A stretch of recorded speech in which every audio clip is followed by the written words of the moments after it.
বন্ধুরা এই যে মা আজকে কি রান্না করছে একটু দেখি। মা পাট শাক দিয়ে ডাল করবে, পাট শাক ছাড়াচ্ছে, আর ওদিকে লতি নিয়ে বসছে, আর এদিকে ভাতও হয়ে গেছে সকালবেলা। আর এই যে পাট শাক দিয়ে ডাল করবে বলে ডালের জল বসিয়ে দিয়েছে, আর ওইদিকে ওই যে কাতলা মাছ ভাজা হচ্ছে। তা মাছকে বাজার থেকে ভাই মাছ এনেছে, আর ওইদিকে বাবার সময় পাইনি।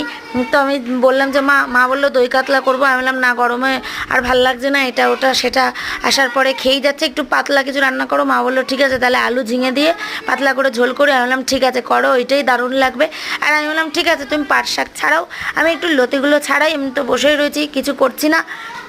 আর ওইদিকে বোন পড়াচ্ছে ঘরে, ছেলেও পড়ছে, তো লতিগুলো নিয়ে যাই। তো বন্ধুরা একটা কথা এটা না বলে পারলাম না, লতি এঁচোড় মোচা এগুলো খেতে কিন্তু হেভি টেস্টি লাগে, তেমন কিন্তু এর পেছনে খাটতেও হয় কি, তাই না বন্ধুরা? ঠিক বললাম তো? এগুলো কিন্তু সময় সাপেক্ষ, আগে থাকতে এগুলো করে রেখে রেডি করে রেখে দিতে হয়, নাহলে দেনার দেন রান্না করে খাওয়া যায় না। তো বন্ধুরা ভিডিওটা এইটুকুই, ভালো লাগলে একটা লাইক সাবস্ক্রাইব করে